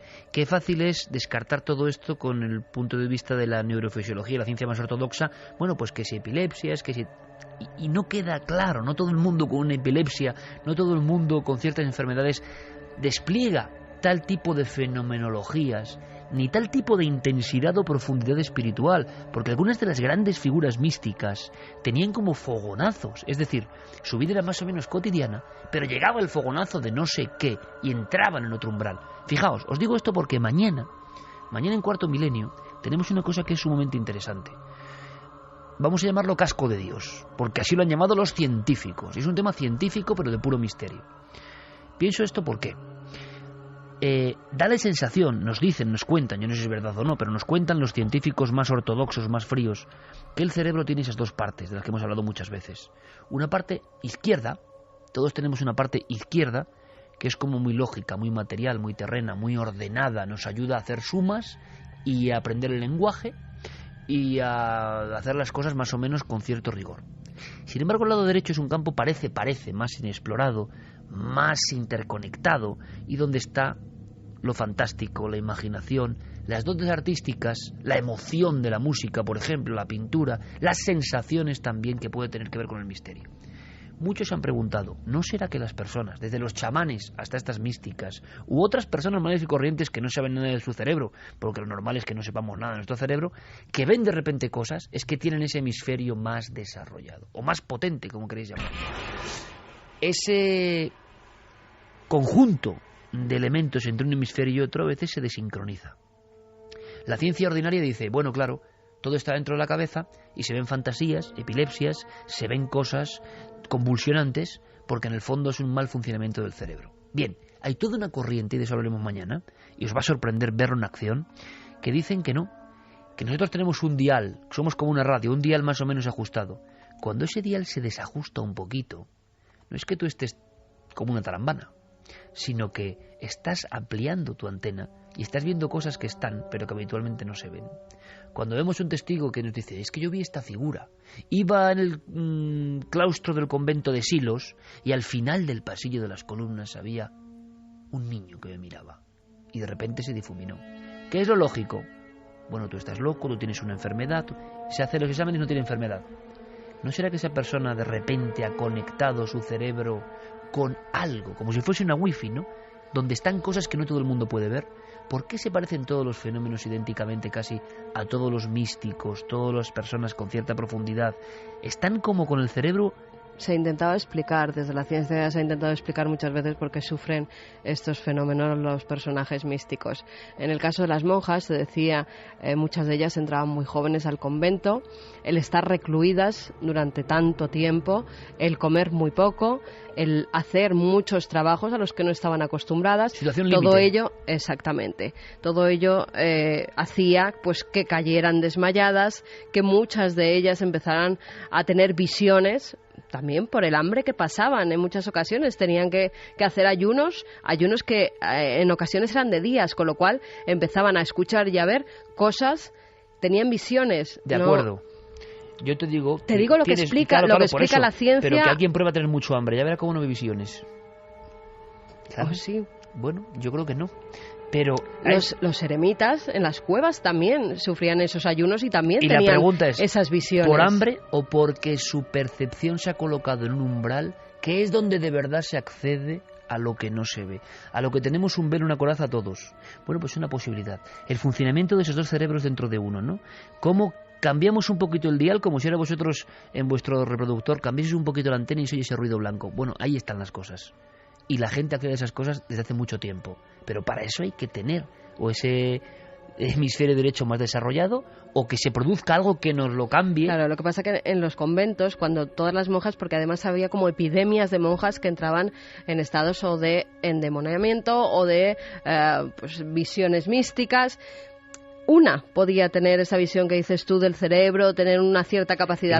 El resto era un contagio, exactamente, porque eran tan impresionantes las imágenes que vivían que muchas monjas no estaban pues preparadas para ver esos estados místicos. Yo empiezo a pensar, es una cosa personal, yo empiezo a pensar que en esa clave de las dos caras de nuestra propia entidad, alma, mente, lo que queráis llamarlo, para mí el alma no está en el cerebro, en la mente quizá tampoco, no lo sé, pero esa dualidad que tenemos dentro y esa desincronización es la que nos abre la puerta a otra realidad. Lo fácil, porque la gente no accede a esa realidad, es, oye, tú te has drogado, tú vas borracho, tú tienes mucho hambre, y no se dan cuenta, mi opinión personal, que la doy pocas veces, es que desde los místicos hasta los intercesores con otras realidades, o las personas normales que han visto fenómenos que les han inquietado y durante varios episodios de su vida los han visto y saben que es verdad y que no están locos, es porque hay esa pequeña variación. Bueno, pues la ciencia está investigando en eso en concreto, motivando esas desincronizaciones del hemisferio izquierdo y el derecho. Yo os pregunto, pues a Yeray, a Fermín, ¿qué hemisferio gobierna en vosotros? Siempre hay uno que gobierna. Hay gente regida por el lado izquierdo, por el lado derecho. Y esto sí que no es política. Mira, yo aquí soy de derechas en ese aspecto, de hemisferio derecho. Quién sabe, tampoco soy ni de izquierda ni de derecha, pero de hemisferio derecho sí. Porque creo que ahí está ese mundo, ¿no? Un poco quijotesco. Bueno, pues, ¿a qué nivel llega eso para ver cosas? Y qué fácil es, evidentemente, desde la ciencia más y desde el miedo, decir, bueno, tú estás loco, ahora tómate esto, ¿no? Igual casos como Paloma Navarrete, como tanta gente normal y corriente que ve cosas, es porque existe eso. Bueno, mañana hablamos de eso en Cuarto Milenio y os esperamos, por supuesto, sobre las 11:30. Venga, Yere, vamos a darle caña, que nos marchamos. A Darabe, todos los viajes iniciáticos de los grandes místicos empezaban por el ayuno y el aislamiento. Borja dice, ese hemisferio lo tenemos desarrollado de críos, luego a medida que crecemos lo atrofiamos, pero bien. Oye, ¿quién ha escrito esto? Borja. Pues Borja, yo creo que afina, ¿eh? Porque cuando ves al niño, el niño antes de estar contaminado por el sistema, que empieza muy pronto, es otra cosa absolutamente diferente. Y tú entiendes que ese niño está en conexión con esas otras realidades. Y pobres de los niños que vean, porque entonces tú no estás viendo nada al psicólogo niño. Nada, Maina dice, me está gustando el tema del convento y el sonido me encanta. Estefanía, no me gustaría estar en el lugar de esas monjas, qué miedo. Marinieves Santos, convento, ruidos, cementerio, muertes, todo en una misma historia. ¿Y ahora dormir? Darkbox, que también está como nosotros, parece que le hemos contagiado el virus. Pero porque este está hecho polvo. Debe ser es un clásico, ¿no? Ya de los mensajes. Sí, es un clásico y por eso le decimos que se mejore, que yo también decía hoy, se tenía que haber quedado en la camita Carmen. Pues sí, pero mira, aquí estoy dando el callo. Por supuesto. Así que mejórate también. Yeray, que si es necesario ese sonidito de fondo mientras están las historias de miedo. Pues sí, es que necesario. Se está acordando de ti. Es necesario. Antonio Jesús dice, vuestras historias y recreaciones junto con los efectos que le agregáis ponen los vellos de punta. Bueno, está muy metido Fermín Agustí en ese tema, ¿eh? Le llaman manitas de plata ahora. O más bien el manos, déjalo ahí. Antonio Rubio dice, ya estamos, siempre con los conventos me han dado un yuyu, pero bien yuyu. Magnolia, pues habría que descubrir, no tanto yuyu, habría que descubrir los grandes conventos españoles, lugares donde es muy fácil que el hemisferio derecho conecte con algo, pero no con algo como tenebroso, con algo luminoso también, con algo espiritual, con algo muy potente. A ver, si recomiendas un convento en toda España o un monasterio. Sí, yo también. ¿Tú, Javi? Te he pillado. Sí, desde luego. No, estuvimos allí hace muy poco, además con el amigo Enrique Chazarra y hombre, Silos, además con la historia oculta de Silos, que un día contaremos.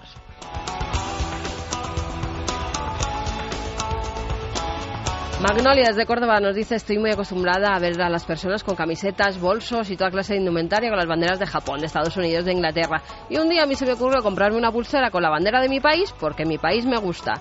Para muchos empecé a ser una facha. Eso me ha molestado y me ha metido en diversos berenjenales, porque si algo detesto yo también es la política. Por eso cuando he escuchado esa frase de Pérez Reverte, la voy a usar cada vez que pueda. Gracias por todo lo que nos dais cada fin de semana. Un abrazo galáctico. Yo no tengo ideología, hombre, me imagino una ideología como febril, ¿no? Convencida absolutamente, o sea, es así y es así porque seguramente porque lo ha dicho papá o yo qué sé, o porque yo no tengo ideología porque tengo biblioteca, es que me parece tan glorioso. Hay otra muy grande de Manolo García, que es otro gran pensador y escritor, que decía, mi patria en mis zapatos. Y además yo no entiendo por qué había llevado la bandera de España ni en criticarle. Es que hay cosas que yo no acabo de entender muy bien. Eso te pasa pues porque en Italia. Se ha relacionado con la extrema derecha. Un día hay que hablar de los enigmas de la política y entonces tenemos para 10 milenios, 3 seguidos. ¿10? Hacemos 13 temporadas más. Pero no, bueno, dejémoslo ahí porque sí que es un tema, un dossier tabú, un poco, ¿eh? Un dossier tabú. Bueno, chicos, chicas, de verdad que estamos muy contentos. Nos marchamos con esta canción de Tenby de Jerry Martínez, que nos la pone. Gracias, compañero. Gracias, Fermín Agustí, por supuesto. Javi, mañana te veo en el programa de la tele. Estaremos por allí, como siempre, como debe observando, ser. Desde luego. Como debe ser. Mañana, muchas cosas. Hay un par de casos que sí que dan un poco de miedo, pero creo que merecen la pena. Sí, y sobre todo, estreno sección. Así que merece todavía más la pena. ¿Estrena sección? Sí. ¿Con cosas físicas? Como no tenía ya suficiente. ¿Con cosas pues físicas? Más. Sí. Venga, no digo más. Vale. Feliz semana, amigos.